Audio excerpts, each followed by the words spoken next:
Hey there. We'd love for you to hit that subscribe button. By subscribing, you're helping us spread the word and connect with more amazing people like you. Welcome to We Be Parents, where parent doctors Matthew Lederman and Alona Pulde explore current parenting topics, share stories, and help bring families closer together. Hello, and welcome to We Be Parents, where we explore the joys and challenges of parenting and help families grow closer together. I'm Dr. Alona Pulde, And I'm Dr. Matthew Lederman.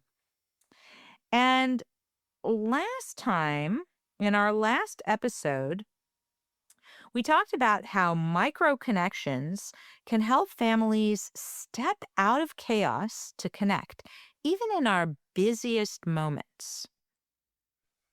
Yes, and I know all about busy moments.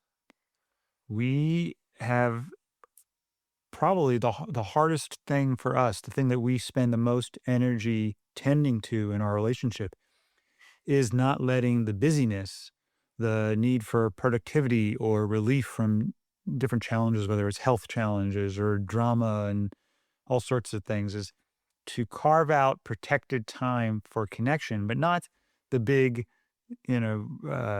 weekend date or getaway, but these little, what we call micro connections, these little moments of time where you can be together.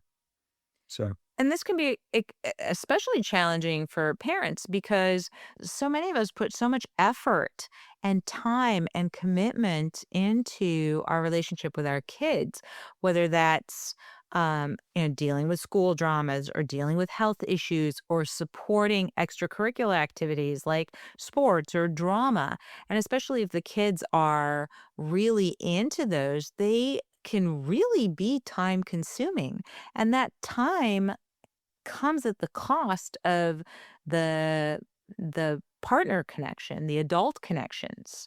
And so, one of the things that we really explored last time was how remembering to connect with your partner doesn't have to be long and elaborate. It can be these small moments in the course of every day that are super meaningful and that can um, amass over time. You're building almost like an equity. Yeah, it really is like a bank account where you're saving a little bit of money all throughout the day. You're making deposits all throughout the day into that connection bank account versus waiting for that time to come where you have this huge amount of money to deposit or it's so important and it's so impactful, and it's the way to navigate when life is chaotic versus waiting for the kids to move out, and that's when you become Right. focused The on idea is connection. not either or, it's both and. I will tend to my kids and I will devote time and energy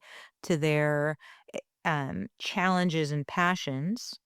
And I will find the time, even these small micro connections with my partner, so that that relationship is tended to as well. And I think the micro connections make that possible so that you don't sacrifice one for the other. And it gives people strategies that they can tend to in these baby steps. So especially for relationships that have let the connection go a little bit more, and it's just hard to imagine an intimate long weekend, or even just hard to figure out how you're gonna do that with a bunch of kids and stresses and jobs and all that other stuff. Soccer practice and drama school and shows and Uh, auditions and Where there's a lot of guilt if you miss the practice or don't go to the show, or a lot of pressure to have your kids excel, and you don't have time. So it says, hey, don't take time away from those important events to do something like connect with your partner and family. You'll do that later when there is time. And with micro connections, you don't have to wait. So what we're going to talk about today, we can hear some of the headlines and heartlines and letters from our listeners in response to the show, and just general questions we get that we think fall into this category nicely. But before we jump into that stuff, please don't forget to subscribe and stay connected with us. It really helps us help other people and get the word out, and let's work together and grow together. So thank you for your support there. Headlines and heartlines. So Lona, what headlines and heartlines do you want to start with? Or actually, maybe we should remind everybody of the tool that we did, because I know you really like that tool. Do you want to just real quick do a high level? Yeah, so the tool was the connection pause, and I liked the stepping out to step in. And it really encourages families to take intentional moments to connect amidst the chaos, not when the chaos is done, because really in parenthood and in life in general, there's always a to-do list. Chaos ensues. So the steps to use the tool. The first one is notice disconnection.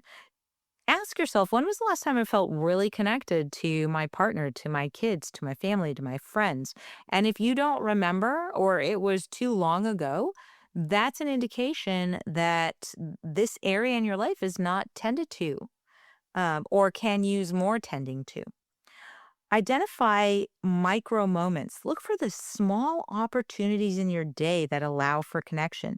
And this could be a 30-second hug, eye contact, and a smile when you say good morning or good night, a joke, hand holding, a 5-minute back rub, whatever that might be, a walk around the block together. Name the connection pause. Let your family know what's happening.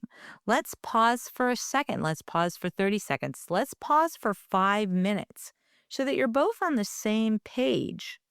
Whenever possible, using sensory anchors. So you want to use sound, touch, smell, sight to really help ground that emotional experience. And that can happen during a stressful day, and it's meaningful when it does happen during a stressful day. That can be um that 30-second hug or laughing together over a funny experience or a memory or a joke, taking 5 deep breaths together, singing a song, and so on and so forth. Everybody kind of has to find their thing. Yeah, we even the kids love when you pick an old picture and tell them about the memory around that picture. Yes. So it just takes a minute or two, Yes. and it's really an easy micro connection moment. Yes, or they'll always ask us, "Tell me a funny memory you have of me. Tell me a funny story of when I was a kid." And then the last important piece is permission to step back into the chaos so that these little micro connections are not attached to any kind of outcome. They are about being present and connected in the moment. But if you're in a tense situation or you're feeling tension or you've got a lot of work to do, the permission is to step right back into whatever it was you were doing before, not an Yeah. expectation to change that in any way. Yeah, think of it like you're pausing the movie of your life to do a micro connection, and then you just hit play again. You're not trying to change the second part of the movie. You're just pausing it for the micro connection, and then you're continuing where it left off. You can choose to change it, and it may have an impact, but the intention of the micro connection is not to change the movie. Yes. So what are some headlines and heartlines? Let's start with some success stories that were fun to read. One was about a mom who found that pausing for a 5-second hug, so not even the 30-second hug that we talked about, each morning transformed her chaotic mornings into calmer, more connected moments. And what I liked about that when I read that was that just 5 seconds made a difference. I love that too. I love that and it's also a reminder that taking those 5 seconds often, because we feel more connected, because we feel more open and expansive, we actually are in a more creative, productive, and effective space. And so the ironic thing is that, we work to be productive, to be efficient, to be effective, and we sacrifice connection. The reality is that through connection, we become even more productive, efficient, and effective. Exactly. And I love how we're always telling our clients to figure out how to make this work for them. We're giving you something to try, and then you mold it so that it fits into your life. And what I liked about this was how the mom said, you know what, 30 seconds is not, I want to just do 5 seconds. And I liked how she said, I'm going to try it and see how it works. And then she saw the benefits of doing something like that, but she figured out a way to make it work for her.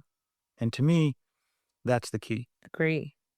Another story was around how important humor was. And this couple was saying how really being intentional to use humor to try and lighten the mood during stressful dinner time was very strengthening to their bond. It helped the couple navigate it, and it helped the whole family regulate a little bit more. And how the parents show up will affect how the kids show up.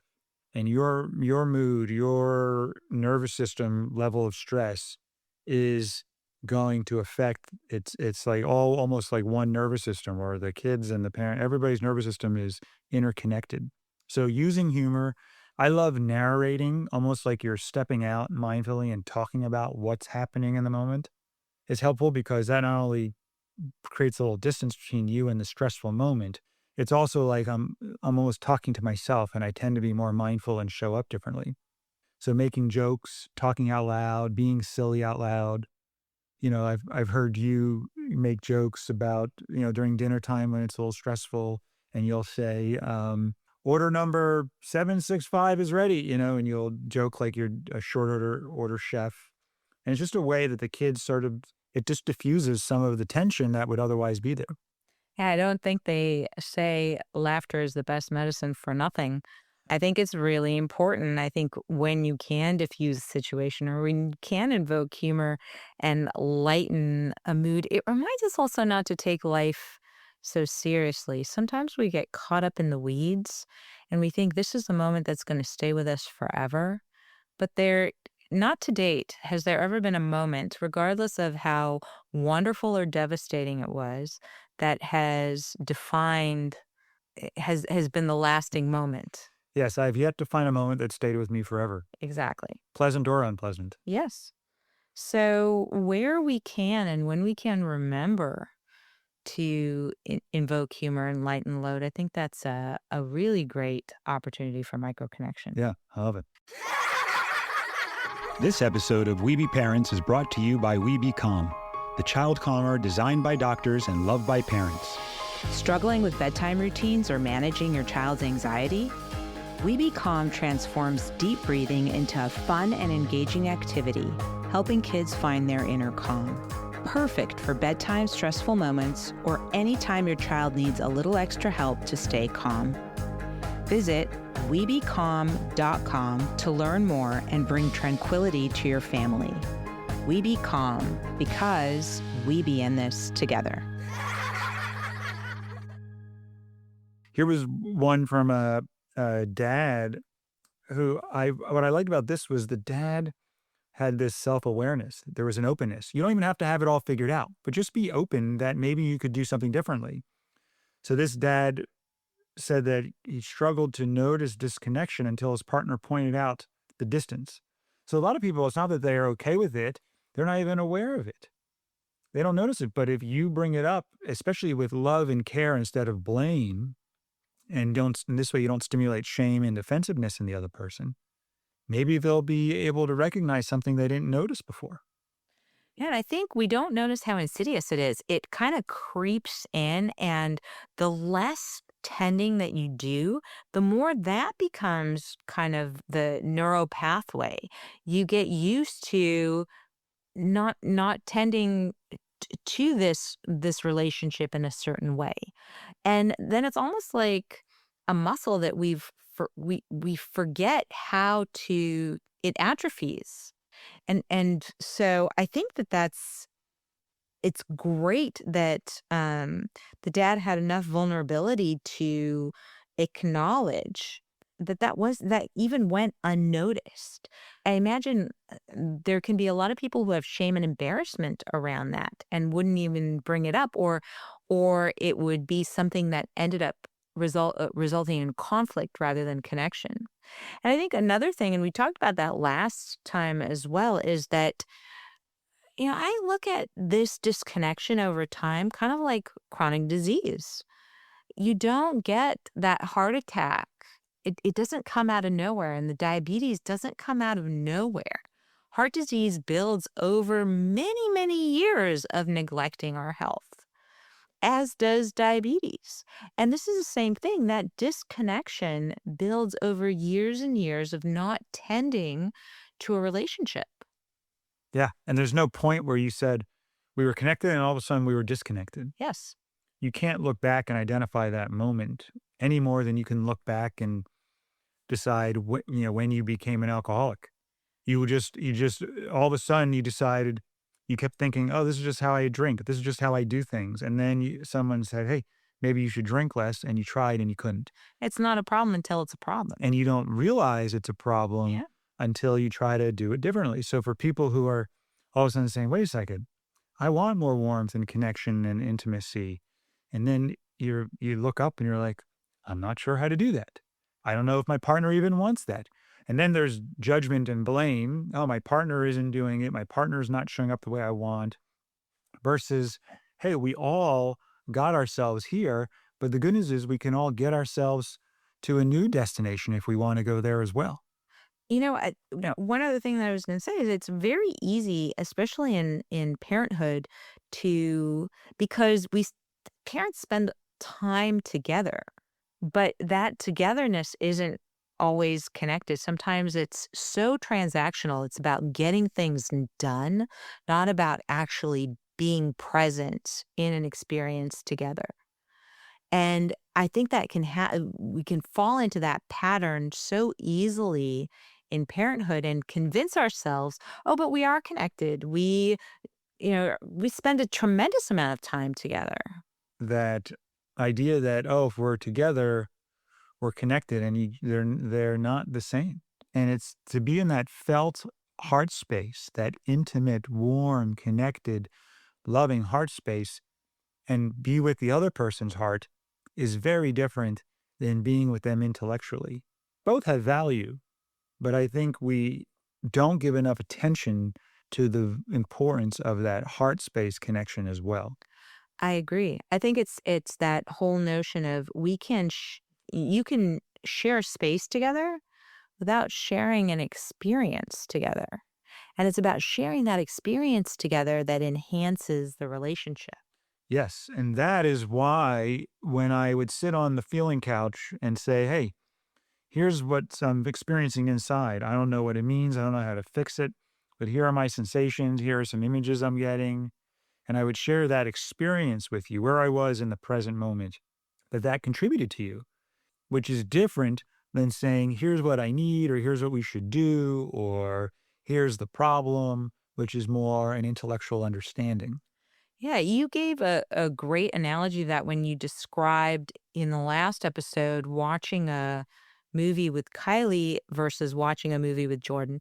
Watching a movie with Kylie is sitting next to Kylie and sharing that space without really sharing that experience because you're both kind of absorbed in the movie and there's no talking, no nothing.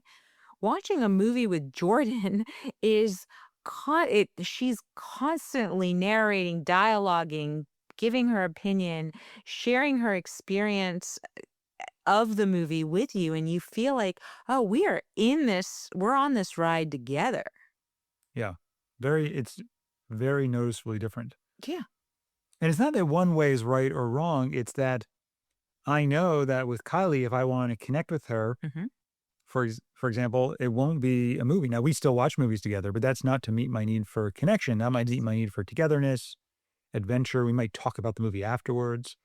But with Kylie, I meet my need for connection. We'll stretch together. She wants to be able to do splits and straddles. So we stretch together every night and we're talking through that.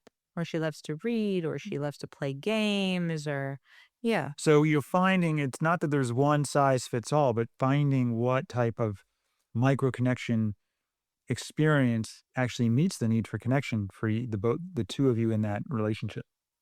I love that. And I think it naturally lends itself to the next heartline, which was a parent tried micro connections with their teenager, but was met with resistance.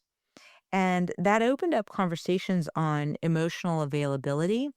I think I think it's important what you just talked about is also important, kind of gauging who you're connecting with. The way to connect with Jordan is not necessarily the way that Kylie enjoys connection. And so also recognizing there's so many different ways. Now, maybe the teenager is not per se emotionally available for dialogue, but they might really enjoy touch, a hug, um, you know, um, they might enjoy a joke, laughing together, or having a different sort of experience, going and playing pickleball together, or taking a walk, something along those lines. Yeah, I like that. Well, good. I think it comes down to the importance of consistency, emotional awareness, and vulnerability in sustaining micro connections, making sure it doesn't have to be long. That's the key. Finding time to squeeze those in to make another deposit into the connection bank. Yeah. I love that you said consistency because I think doing it regularly is super important. The emotional awareness around one, prioritizing it, two, knowing who you're connecting with and what that how to enhance that individual connection, and then allowing and inviting that vulnerability, which I think is always enhancing in connections. Yeah, you and I changed some things around so that we could take our set when the kids do their theater school, we now take that time for you and me to connect, or we have that weekly where we walk to the Grove and go see a movie and talk. And I think it's for you and me, it's finding those times where we get to connect with, and for you, we like to be active. And those could be bigger moments of connection, but we really make sure we plan those in. And then everything else has to fit around that.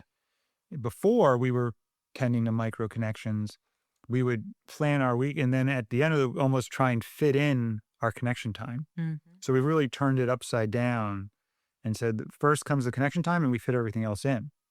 And then throughout the day, I found that what helps me with micro connections is just having a menu of things that I can choose from.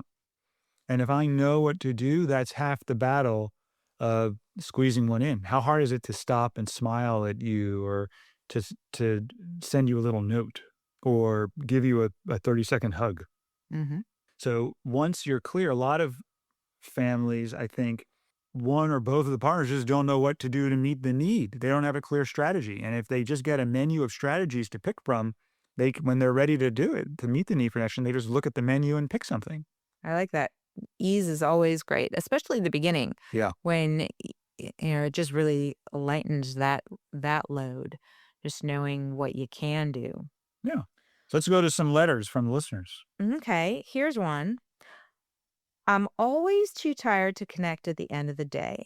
How can I build moments of connection when I have no energy left? I love that question, and partly because so resonates. So many of us by the end of the day just feel exhausted. We don't have more energy, more effort. We don't want to make more effort. We want it to be easy. We want peace of mind. We want relief, Mm-hmm. rest. And that's the beauty of it. One, I like your menu. That's a great idea. If you have a menu and you don't even have to think about it, and some of those activities don't require a lot of energy. They could be sitting on the couch and just cuddling together. Yeah, you don't need a lot. It doesn't have to be big. It's just figuring out a way to open your heart. And a lot of people aren't sure. So the menu, I mean, imagine going to a restaurant and not having a menu and they come and ask you, well, what do you want to eat? Mm-hmm. There's some level of weight to that. If they hand you a menu and say point, or even better, if there's pictures on the menu, point to what you want to eat, all of a sudden you're like, I want that dish. It's very easy. Yeah. So come create that menu, and that's connecting in of itself is building the menu. So you and your partner figure out a menu of things, you and your kids, and then the whole family. Yeah. Different strategies will work for different groups and moments. Absolutely. And I think of times where, actually it happened to me the other day where I was just feeling really tired. And Kylie came and she really wanted to connect and she wanted to play a game. I was like, oh, I don't really have energy to play a board game right now. But I know she loves to read aloud. So I asked her, oh, how about reading aloud for a bit? And she was able to do that. And I'm able to relax and just hear her reading. And this is something that is really connecting to her. Jordan loves to talk. She loves to just kind of explore and talk and do a brain dump on her day. Sometimes I just don't have capacity to hear it. And in those moments, I love to invite her for that heart to heart hug where we're giving each other a hug and we're just connecting our hearts together. And we can do that for 3, 4, 5 minutes. And it's super connecting and it's actually rejuvenating in moments when I feel really tired. The girls love to sing. One of the other things that I love to do when I'm feeling tired is invite them to sing a song that I can listen to. So there's so many ways to do that that I find, ironically, rejuvenate Mm. me, even though initially I think, oh, all I want to do is veg out to a movie. And that's important to check in. It's not about just doing what works for the kid. It's about checking in and getting creative to do something that works for you and the child or you and your partner. Mhm. I know Kylie loves to do karaoke. So you can find karaoke on YouTube on the TV and then have Kylie sing. And I get to listen to her sing, and all of a sudden we're connecting and it's really warm and wonderful. But I know that that's at my fingertips if my resourcing is lower. Mhm. Other times, like you said, doing a puzzle together is great. And then there's times where I can't even imagine doing a puzzle. So I love, the more clear, the more ideas you have, making sure it works for you. Cause the last thing you're going to be able to do is connect if you're having resentment because you're forcing yourself to do something you think you should do or something you truly want to do. I think that's really important where you want it to be willful and something that you're enjoying doing. So another letter was about a family, very athletic, playing a lot of competitive sports. And the dad wanted to have some connection time with the whole family. And the mom and the kids were very into their sports competitively. And there was a sense of guilt among the whole family about missing practices because, hey, we're going to be competitive. We're going to go and become national team top contenders. And if you miss a practice, you're a terrible parent and you should feel If it's guilty and not ashamed. serious Yeah. and So it was shouldn't be considered. Yeah. So it was how do I deal with that guilt and shame and worry when I want to connect? And what I like about that was becoming aware of your need to connect, even if you're not sure how to navigate it. And don't just, there's a need for accomplishment and the kids being successful in these sports and enjoyment in the sports. But there's also noticing, hey, but my need for connection is not being met. The challenge is sometimes people think there's a conflict between the needs, but there's really a conflict between the strategies, not the needs. You can meet your needs for connection and to be successful and accomplished and skilled and have integrity around your practice and for your team. So to me, it's about checking in and saying, first, hey, we don't have to decide whether we're going to do practice or not, but can we just take a little time to hear my need for connection with the whole family now, even if we decide to continue with the practice? So we don't want it to come across like our need for connection is going to make them have to change doing something that's important to them. And I think once you make the space clear that I just want to connect around this versus make a decision, then you can move into, hey, do you care about connection? Yes, I care about connection. We all care about connection. We all want to make sure we're successful in sport. Is there a way we can meet both of these needs? How can we also reassure the coach that we really take this seriously and the team matters as well? And then we get creative. Yeah, and I think this brings up another thing for me, which is when our kids are, our kids are not as into sports, but they're definitely into theater. And now they're in, the master's program and they're thinking that they want to do this professionally. They want to start going on auditions and all of that. And it seems so big to them, equivalently to when we get caught up in our work and it just feels so big and so important. I must get this done right now. And sometimes what happens is we lose perspective on the bigger picture. For missing one theater class isn't going to topple their career, but missing opportunity, but consistently sacrificing opportunities for connection comes at a great an equal cost over time.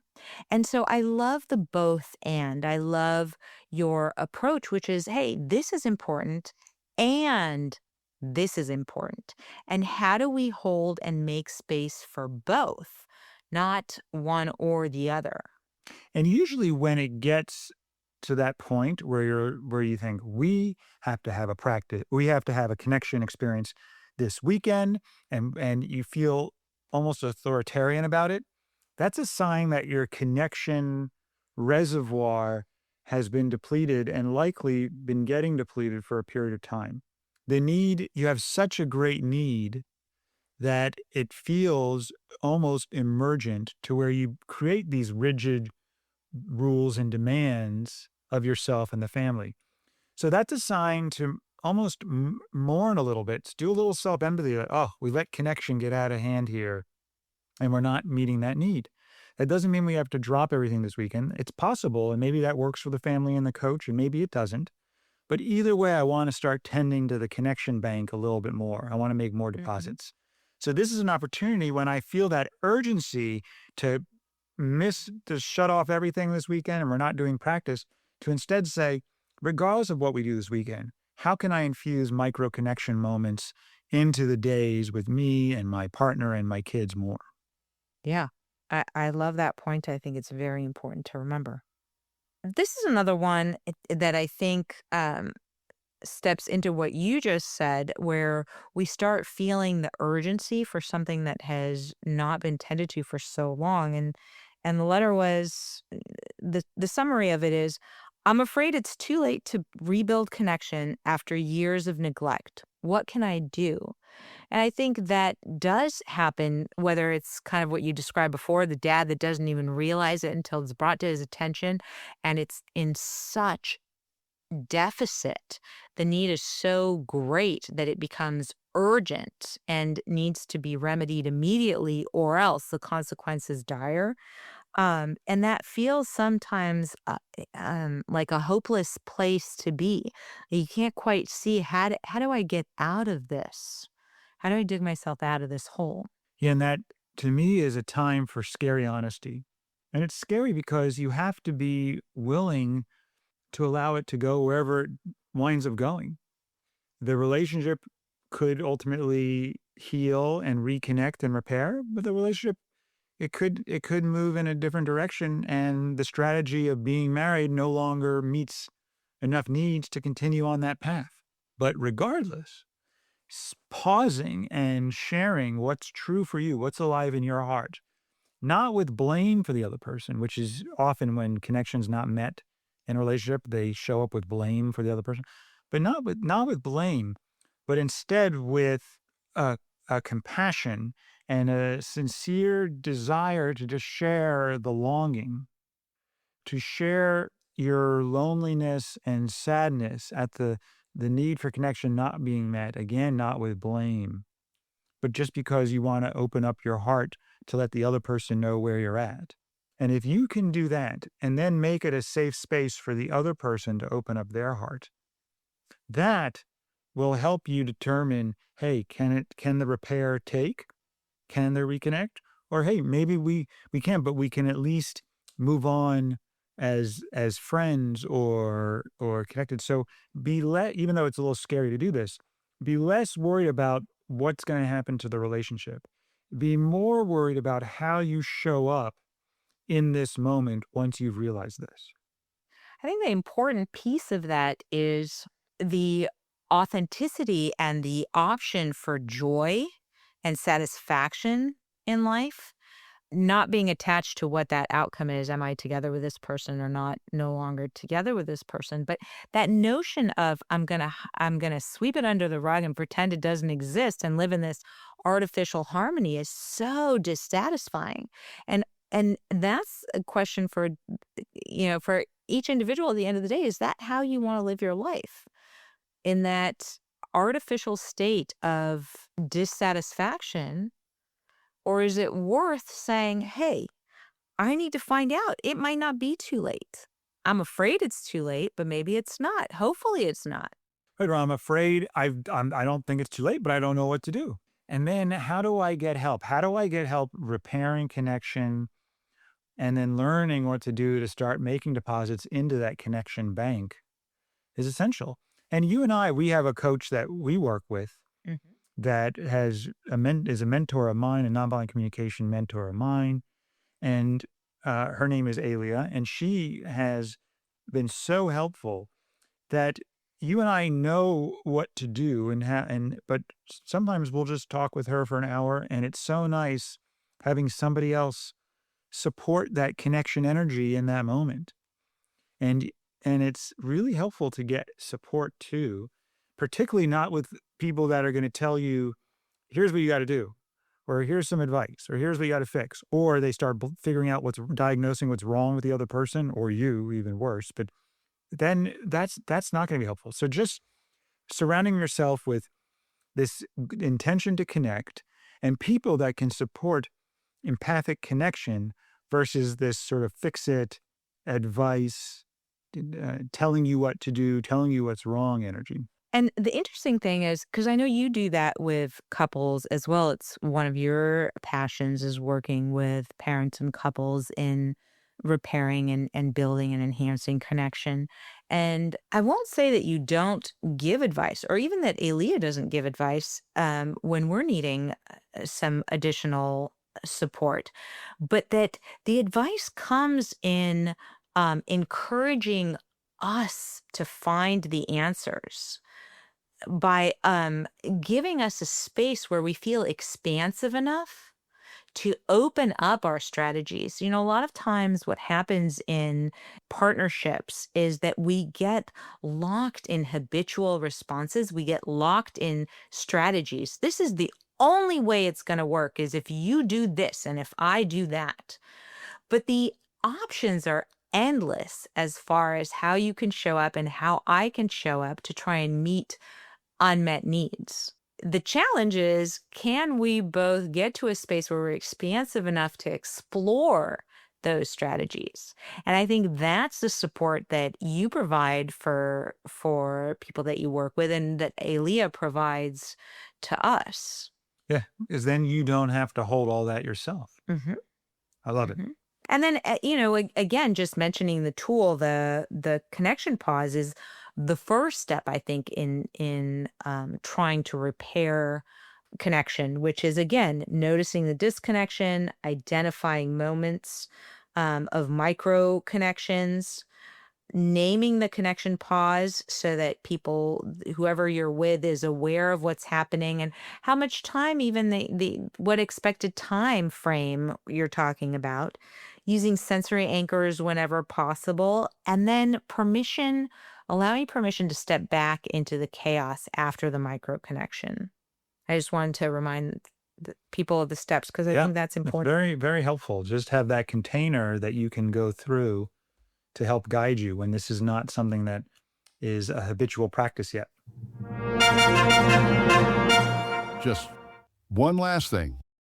Connection isn't a luxury. It really is a lifeline. It's super important to tend to on a regular basis, and especially in the middle of chaos. It's connection that gives us the strength to carry on. Yes. And even micro connection gives us the strength to carry on. Yes. Well, thank you everybody for listening. It's always a pleasure. I love connecting with you, Alona, doing these podcasts. It meets I this. love micro connecting with you. Yeah. We get to connect doing these. This is always a fun part of the week. Yes. So everybody, please rate and review the podcast. We really appreciate your support. We'd love for you to email us with any of your connection stories or questions. It's just really fueling for us to hear how the listeners are doing. You can email us at parents@webetogether.com. Thank you again for your time. Thank you, everyone. Your experiences and feedback are invaluable to us. Please email us at parents@webetogether.com with your own cheers and tears, as well as any questions or stories you'd like to share. And we'd love for you to hit that subscribe button. Bye for now.